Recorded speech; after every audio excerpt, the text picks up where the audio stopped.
Hello दोस्तों, आज की इस वीडियो में हम लोग सीखेंगे क्लास 9th के प्रश्नावली 1.3 के चौथा और पांचवा प्रश्न। तो देखिए दोस्तों, चौथा प्रश्न है कि 0.99999 डॉट डॉट डॉट इस तरह से है। तो इसको क्या करेंगे, सबसे पहले मानेंगे, माना कि x बराबर 0.123459 है। तो यहाँ पे लिख देंगे 999 123459 लिख देंगे। इसको मान लीजिए समीकरण 1। अब देखिए यहाँ पे दो तरफ हुआ, एक LHS और एक RHS। तो दोनों तरफ 10 से गुना करने पर। अब देखिए दोस्तों, क्योंकि इस जो तीसरा प्रश्न बनाए थे एकदम सेम उसी तरह से चौथा भी प्रश्न बनाना है। क्योंकि देखिए यहाँ पे बोल रहा है कि अपने अध्यापक और कक्षा के सहयोग यानी मित्र के साथ उत्तर की सार्थकता पर चर्चा करना है, किसके रूप में व्यक्त करना था। तो देखिए दोस्तों, दोनों तरफ 10 से गुना करेंगे तो क्या हो जाएगा, तो 10x इक्वल टू इधर 10 से गुना करेंगे तो क्या हो जाएगा, ये दशमलव इधर आ जाएगा, यानी 9.999 हो जाएगा। समीकरण 2 हो जाएगा। उसके बाद समीकरण 2 में से समीकरण 1 को घटाने पर समीकरण 2 क्या है, तो 10x माइनस समीकरण 1 है x, तो x इक्वल टू समीकरण 2 क्या है, तो 9.999 माइनस समीकरण 1 क्या है, तो 0.999 है। अब देखिए इधर तो 9 बढ़ते रहेगा, क्योंकि यहाँ पे देखिए डॉट डॉट डॉट है। तो ये 9 से ये 9 ख़त्म हो जाएगा, यानी कट जाएगा। अब 9 में से 0 घटेगा तो कितना बचेगा, 9। इधर में देखिए 10 में से यहाँ पे कुछ नहीं तो 1 है, तो 10 में से 1 जाएगा तो क्या बचेगा, 9x बचेगा।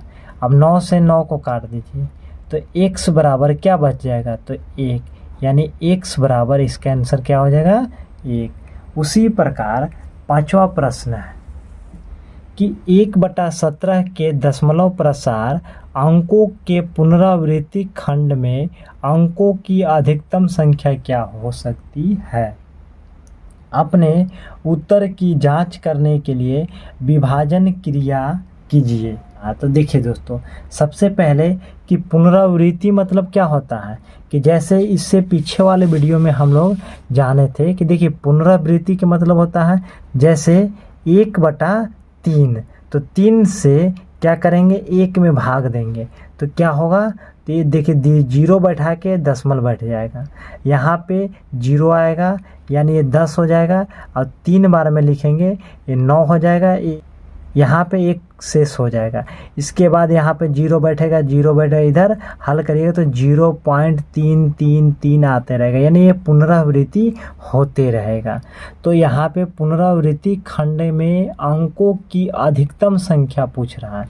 तो सबसे पहले क्या करेंगे कि भाग देंगे, यानी 1/17 है, तो 1/17 है, तो 1 क्या हुआ, अंश और नीचे हुआ 17 हर, तो 17 से 1 में भाग देंगे तो कितना बार में लगाएंगे, तो यहाँ पे नहीं लगेगा तो 0 बैठा दीजिए, 0.0 नहीं लगा, 0 बैठा दीजिए, क्योंकि यहाँ पे 2 0 बैठा है तो यहाँ पे 0 बैठा दीजिए। अब 17 के पहाड़ा 5 बार पढ़िए तो 17 बचे 85, और 100 में से 85 घटाइएगा तो 15 आ जाएगा, इधर कट जाएगा 0, यहाँ पे 0 बैठाइए। अब 17 के पहाड़ा 8 बार पढ़िए तो 17 8 136 होता है। अब यहाँ पे देखिए कि 150 में से 136 घटाइएगा तो कितना बचेगा, 14, 1 1 0 हो जाएगा, यहाँ पर 0 बैठेगा क्योंकि दशमलव बैठाए थे। अब यहाँ पे फिर से 8 बार में लगाइए 136, 140 में से 136 घटाइएगा तो 4 बचेगा, इधर 0 हो जाएगा, यहाँ पे 0 आ जाएगा, यानी 17 दूनी 34। और 40 में से 34 घटा दीजिएगा तो कितना आ जाएगा 6, इधर कट जाएगा। अब यहाँ पे 0 आएगा, 60 हो गया।